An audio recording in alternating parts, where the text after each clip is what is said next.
अस्सलामुअलैकुम। आज हम आपको मिस्सी रोटी या बेसन वाली रोटी बनाने का तरीका सिखाएंगे। इसके अज्जाए तरकीबी नोट कर लें। आटा 1 किलो, बेसन आधा किलो और प्याज दरमियाने साइज़ की 4 अदद, सुरख मिर्च हाफ़ टी स्पून, नमक हस्बे ज़ायका, हरी मिर्च हस्बे ज़ायका, अनारदाना तकरीबन 2 से 3 टेबलस्पून, सफ़ेद ज़ीरा हाफ़ टी स्पून, खुश्क धनिया 1 टीस्पून और मेथरे सब्ज़ जो हरे मेथरे होते हैं ताज़े, वो तकरीबन 1 पाव। ये प्याज को छोटा छोटा काट लें और ग्राइंडर मशीन के जग में डाल लें। और इसके लिए जो ग्राइंडर मशीन आप इस्तेमाल करें वो थोड़ी ताकतवर होनी चाहिए, ज़्यादा हैवी ड्यूटी नहीं, बस मुनासिब सी। ये अनारदाना तकरीबन 3 टेबलस्पून ये डाल लें। खुश्क धनिया 1 से 1.5 टीस्पून, नमक हस्बे ज़ायका इसी के अंदर मिक्स करें। ये सारा कुछ जग में डालते जाएं। सुरख मिर्च हाफ़ टी स्पून, ये जितनी आप हस्बे ज़ायका डालना चाहें। सफ़ेद ज़ीरा तकरीबन 1.5 टीस्पून, 1 से 1.5 टीस्पून डाल लें। हरी मिर्च हस्बे ज़ायका, अगर हरी मिर्च ज़्यादा कड़वी हो तो कम डाल लें, अगर कड़वी नहीं हो तो फिर ज़्यादा डाल लें। और इसको आप ग्राइंडर मशीन के ऊपर रख के ग्राइंड करें। ये 1 कप पानी ले लें। पानी की ज़रूरत इसके अंदर आएगी। मशीन को आप स्टार्ट करें और साथ साथ पानी डालते जाएं, क्योंकि ये जो चीज़ें हैं ये सारी चीज़ें एकदम से ग्राइंडिंग होना शुरू नहीं होंगी। इसके ऊपर पानी डालते जाएं, साथ साथ चम्मच के साथ नीचे दबाते जाएं। तो ये देखें हल्का हल्का शुरू हो गया नीचे से, ये उसको ग्राइंडिंग शुरू हो गई। अब चम्मच के साथ इसको नीचे मिक्स करते जाएं और साथ से देखें आहिस्ता आहिस्ता ये ग्राइंडिंग होना शुरू हो गया। पानी मिक्स करते जाएं और साथ साथ पानी ज़्यादा नहीं डालना। आपको 1 कप पानी दिखाया गया है, 1 कप पानी के ज़्यादा आपने इसमें इस्तेमाल नहीं करना, लेकिन थोड़ा थोड़ा करके डालना है। जिस तरह ये देखें अब लिक्विड की शक्ल बन गई। अब इसके अंदर आप मेथरे डालते जाएं। एक मेथी होती है हरी मेथी, वो नहीं इस्तेमाल करनी, मेथरे जो हैं वो इस्तेमाल करने।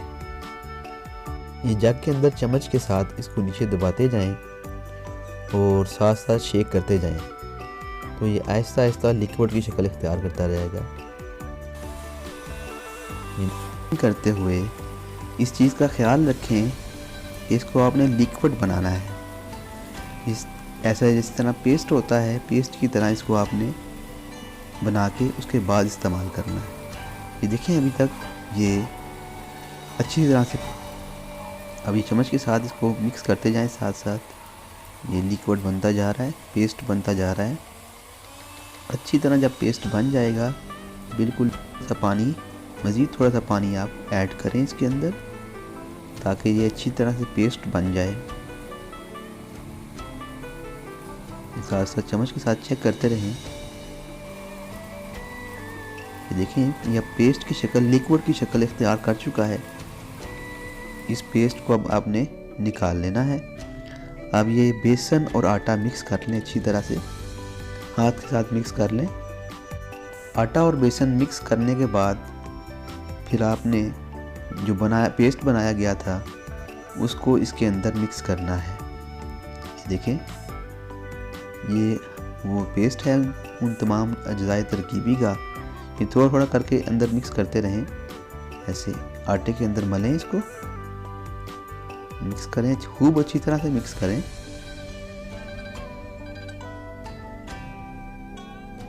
ऐसे मिक्स करते जाएं और साथ साथ डालते जाएं अंदर। ये साथ साथ इस तरह मिक्स करते जाएं और डालते जाएं। थोड़ा सा जो जग के अंदर रह जाएगा उसको अंदर पानी मिक्स करके उसको अच्छी तरह इस तरह से इसके अंदर डाल लें और इसको फिर दोबारा अच्छी तरह से मिक्स करें। थोड़ा सा पानी ऐड करें, फिर पानी ऐड करें और इसको गूंदना शुरू करें। जिस तरह आम आटा गूंदते हैं उस तरह से इसको गूंदना शुरू कर दें। और ये बाउल में पानी ले लें साथ। जिस तरह आटे में आपको पानी की ज़रूरत पड़ती है उसी तरह इसको इस आटे को भी गूंदने के लिए पानी की ज़रूरत पड़ेगी। उसको साथ आप ऐड करते रहें और ये इसको अच्छी तरह से गूंद लें। जब ये आटा गूंद जाए तो इसको आपने 10 से 15 मिनट के लिए फ्रिज में रखना है। थोड़ा सा ठंडा हो जाए उसके बाद इसको रोटियां पकाएं। खूब अच्छी तरह गूंद लें।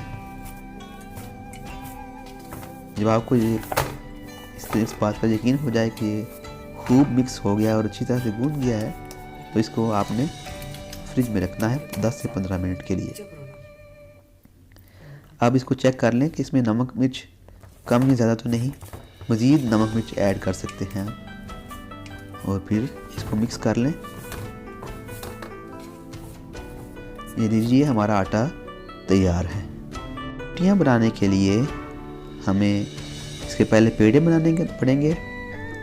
थोड़ा सा आटा लें और साथ मक्खन मिक्स करें, फिर आटा रखें, फिर मक्खन ऊपर रखें। ये देखें, अगर आपके पास मक्खन नहीं है तो आप ऑयल भी इस्तेमाल कर सकते हैं। कुकिंग ऑयल जो आम बाज़ार से आप जो भी घर में आपके घरों में इस्तेमाल होता है वो कुकिंग ऑयल आप इस्तेमाल कर सकते हैं। इस तरह से मक्खन लगाएं, फिर ऊपर आटा रखें और ये 3-4 तहें बना के फिर इसको आपने पेड़े की शक्ल तैयार करनी है। हल्की सी आंच आप तवे के नीचे लगा दें, जला दें और ये देखें ये पेड़ा बनाएं। पेड़ा इस तरह गोल करके उसको 1-2 मिनट के लिए नीचे अपने एक बर्तन में या प्याली में रख लें। इसी तरह जितने पेड़े भी आपको बनाने हैं, जितने लोगों का आपने रोटियां पकानी हैं, पहले सबके पेड़े बना लें बारी बारी। इसी तरह पहले थोड़ा सा आटा लिया, फिर मक्खन लगाया, कुकिंग ऑयल लगाया, फिर आटा लिया, फिर कुकिंग ऑयल लगाया। इस तरह से आप ये पेड़े बनाते जाएं। और अगर आप खुश्क यानी रोटी इस्तेमाल करते हैं और घी वगैरह आपको मना है, मक्खन ऑयल मना है डॉक्टर की तरफ से, तो आप खुश्क रोटी पकाएं। आम आटे का पेड़ा फिर कर लें। अब इसको रोटी की शक्ल में आप छान लें और ये तवे के ऊपर रोटी डाल दी गई। ये देखें ये खुश्क रोटी है बिल्कुल। इसमें अंदर इस पेड़े के अंदर हमने मक्खन या घी का इस्तेमाल नहीं किया। यानी जो लोग जिनको मना है घी वगैरह उनके लिए खुश्क रोटी है पकड़ी। अब हम बनाएंगे घी वाली रोटी। ये देखिए थोड़ा सा मक्खन तवे के ऊपर हमने तवे को ऑयली किया।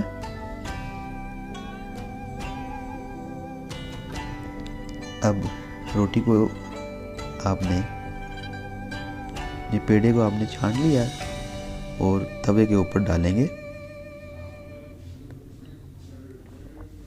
ये अम्मी जान का किचन है, यहाँ पर अम्मी जान रोटियाँ पका रही हैं। ये देखें ये रोटी तवे के ऊपर डाली और थोड़ा सा उसको हाथ के साथ उसके किनारों को ठीक कर लिया।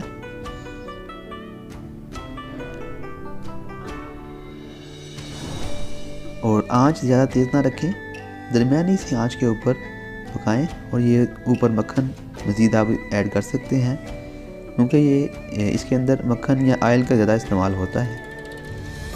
ये मज़ीद मक्खन लगाया और ये देखें ये हल्की हल्की ब्राउन होनी शुरू हो गई। और इसको आप चम्मच के साथ पलटे के साथ पलट सकते हैं।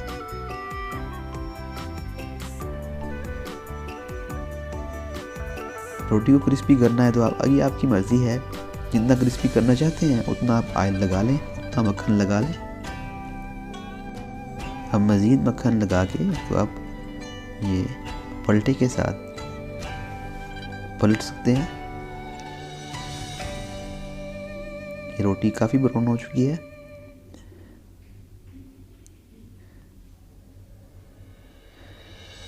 जब जितना आप क्रिस्पी करना चाहें, ये देखिए प्लेट के साथ भी आप इसको पलटा सकते हैं।